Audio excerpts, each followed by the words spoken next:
aming minamahal na Direktor, Ginoong Noel M. Abad, sa aming masigasig na School Administrator, Ginang Sonia Pirapides, sa aming masipag na punong-guro, Ginang Teresa Sheno Medjil Marizela, sa aming butihing tagapagtala, Ginang Sofia Espeloso, sa aming mga guro, mga manggagawa sa paaralang ito, mga magulang, mga kaibigan, at kapwa ko mga magsisipagtapos, magandang hapon po sa inyong lahat.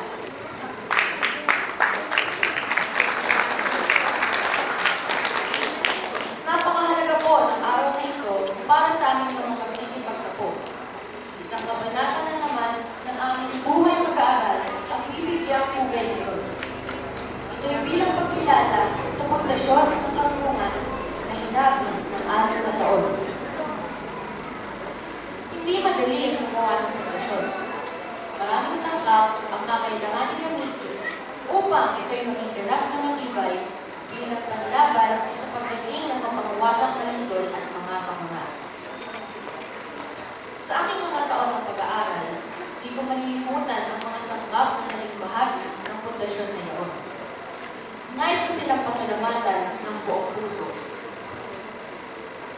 Una sa lahat ay ang buong may kapal. Siya ang nagbibigay ng katulungan, pisikal na lakas at proteksyon. Dahil sa araw-araw na panalangin, siya'y naging tapat sa akin at patuloy akong tinulungan sa lahat ng pagsubok na naranasan. Salamat po sa ating Panginoong Diyos sa kanyang katapatan. Pangalawa ay ang aking mga magulang at kapatid. Sila ang walang sawang sumubaybay sa akin sa hirap at ginhawa. Gumigising ang nanay ko ng ika-4 ng umaga upang mainanda ang aking baon at may ayos ang lahat ng aking mga kailangan bago ako pumasok sa paaralan. Ang tatay ko naman ang tumutulong sa akin sa mahihirap na subjects. Ang kuya ko ang siya namang nagpapaalala sa akin na bawasan ang paggamit ng Facebook at mag-concentrate sa pag-aaral. Para sa inyo po ang mga karangalan aming natanggap. Pangatlo ay sa aking mga guro. Salamat po sa inyong pagtitiyaga sa amin. Kahit kami ay minukulitan sa klase, ay patuloy ninyong pa rin ginampanan ang inyong pakulit bilang tagapagturo. Salamat po sa mga tanungan kong nabigyan sa sagutan. Ang mga kasagot ng iyon ay magsesemento sa aking isipan upang di ko malimutan ang mga itinuro ninyo sa akin. Sumasalunan po ako sa inyong pagsisikap na matulungan kami sa abot ng inyong buong nakakala. Pang-apat ay sa aking mga klase. Ang buhay grade 6 ay parang roller coaster sa pakikipag-ugnayan sa mga klase. Minsan may kampuhan. Subalit, pagkatapos niyon ay magkakapag-ibig. Salamat sa mga kaklase ko na naging daan upang kumibay ang aking pagkatao. At panglima ay ang bubuo ng pamunuan ng paaralan ito. Sinabi namin upang magkaroon tayo ng mga bagong pasilidad at teknolohiya. Sangkap nito upang magkaroon ng mataas na antas ng paglinang sa aming mga musmos na kaisipan. Marami akong magagandang alaala na aking iniingatan sa buhay grade 6. Ibig kong banggitin ng ilan. Hindi ko malilimutan ang aming proyekto sa English kung saan tutong kami gumawa ng panayam. Pinag-aralan namin kung paano gumawa ng mga tanong at kung paano isagawa ang isang panayam. Ganon din sa pagsama ko sa retreat. Itinuro roon ang pagpapahalaga sa aking pamilya at kung paano harapin ang ating mga problema sa buhay.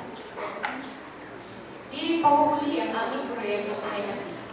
Sinadula namin ang iba't ibang kaugalian at tradisyon ng mga Pilipino. Dito namin natutunan kung paano magkaroon ng pagkakaisa sa pag-ensayo. Naging instrumento ito sa paghubog ng aming mga kakayahan sa pagsasagawa ng isang gula-gula. Bilang panghuli, nais kong iwanan sa inyo ang isang talata sa Biblia mula kay Hari Solomon sa Kawikaan, Kapitulo 4, talatang 7 hanggang 8. Sinasabi dito, unahin mo sa lahat pagtuklas taas ng kaalaman, ito'y pilitin mong mata mo kahit gaano kamahal. Kaalamay pahalagahan at kanya kang itataas, bibigyan kang karangalan kapag siya'y isinagpa. Isang magandang paalala ang talatang ito para sa atin. Ito'y nagbubunsod na gamitin natin ang ating karunungan sa mabuting paraan. Magiging matibay ang pundasyon ng karunungan kung sa mabuti ito gagamitin.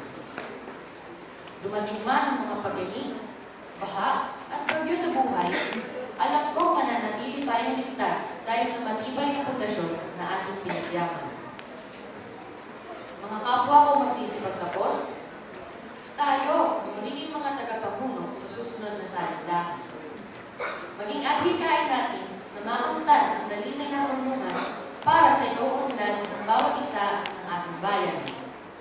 Naway huwag nating malimutan ang ating pundasyon na natutunan sa ating minamahal na paaralan. Baunin natin ito sa susunod na yugto ng ating pag-aaral upang patuloy natin mapagtagumpayan ang mga hamon na ating haharapin.